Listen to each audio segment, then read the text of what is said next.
सरकार द्वारा कर्मचारियों के लिए ओपीएस बहाली के बाद अब प्रदेश के किसान बागवानों ने सरकार को चुनावी वायदों को याद करवाना शुरू कर दिया है। संयुक्त किसान मंच के सहयोगी संगठनों के प्रतिनिधियों ने आज शिमला में बैठक की और सरकार को लंबे समय से चली आ रही बागवानों की मांगों को शीघ्र पूरा करने की मांग की है। बागवानों ने एपीएमसी एक्ट को लागू करने, बागवानी बोर्ड के गठन, फलों के दामों को तय करने के लिए जल्द कमेटी बनाने की कांग्रेस सरकार से मांग की है। पंजाब दस्तक के लिए सुरेंद्र राणा की रिपोर्ट।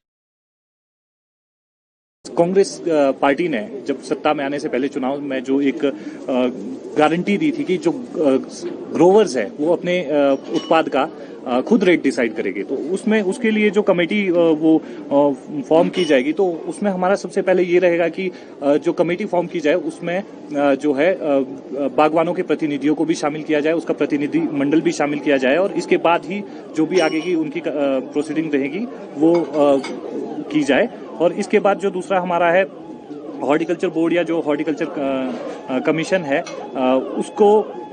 हम चाहेंगे जी इसमें जो लार्जर रिप्रेजेंटेशन है वो फार्मर्स की हो।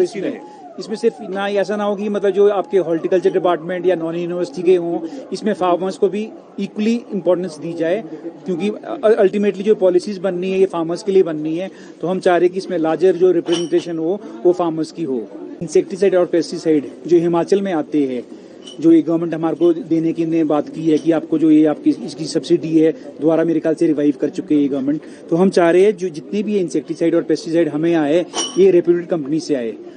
और उसके अलावा क्या चीज़ हो, इसके बीच बीच में इसकी सैम्पलिंग होनी चाहिए ताकि जो ये स्पूरियस मटेरियल है वो बिल्कुल भी ना यूज़ हो, क्योंकि इससे हमारी जो खेती बाड़ी है, एप्पल प्रोडक्शन है और आपके दूसरे हॉर्टिकल्चर जितने भी आपके फ्रूट्स है उस पर इसका बुरा असर पड़ता है। तो हम चाह रहे हैं इसकी रैंडम सैम्पलिंग होनी चाहिए और इंस्पेक्शन होनी चाहिए। जो भी मतलब आपके नकली दवाइयाँ वगैरह बेचते हैं उन लोगों पर एक्शन होना चाहिए, या तो ये इनके आपकी ब्लैक लिस्ट होनी चाहिए ये कंपनीज या ये शॉप्स, ताकि मतलब जो आपके किसान बागवान है उनकी जो मेहनत है, साल भर की मेहनत है, वो खत्म ना हो। जो एपीएमसी एक्ट है ये 2005 में ये बना था, ये अभी तक किसी भी गवर्नमेंट ने इसको कोई लागू नहीं किया है। तो वी वांट दैट जो एपीएमसी एक्ट है इसको गवर्नमेंट इस बार इन्फोर्स करे, बिकॉज इसमें गवर्नमेंट को सीधी सी बात ये है कि इसमें क्या होगा, जो हमारा जो फ्रूट है, चाहे वो एप्पल है चाहे वो आपके दूसरे हॉर्टिकल्चर फ्रूट्स है, वो सारे पर केजी के हिसाब से बिकेंगे। बिकॉज वीव सीन जब आपके जयपुर जैसे स्टेशन में या कुल्लू मनाली जैसे एरियाज में जो आपकी एप्पल है वो पर केजी के हिसाब से बिक सकता है, तो व्हाई नॉट हेयर। अगर एपीएमसी एक्ट गवर्नमेंट इसको स्ट्रिक्टली इसको लागू करती है इस बार, तो जो हमारे यूनिवर्सल कार्टन है चाहे आपके दूसरा कार्टन टेलीस्कोपिक कार्टन है उसका इशू हमारे बिल्कुल खत्म हो जाएगा। बिकॉज जब ये, क्योंकि इसमें क्या करना है, आड़ती के पास एक सिर्फ वेइंग मशीन होनी चाहिए, और जैसे आपके एप्पल ऑक्शन यार्ड में आते हैं एक लार्ज की पेटी, एक मीडियम की, एक स्मॉल की, उस तरह से ही आएगी। जितना उस पेटी का आपके वेट होगा उसी हिसाब से पूरे का लॉट का वेट वैसे ही हो जाएगा, और रेट जितना भी आप उसको देते हो, मानो 80 रुपीज़ या 90 रुपीज़ आप जितना रखते हो उसको पर केजी के हिसाब से उसको कैलकुलेट करके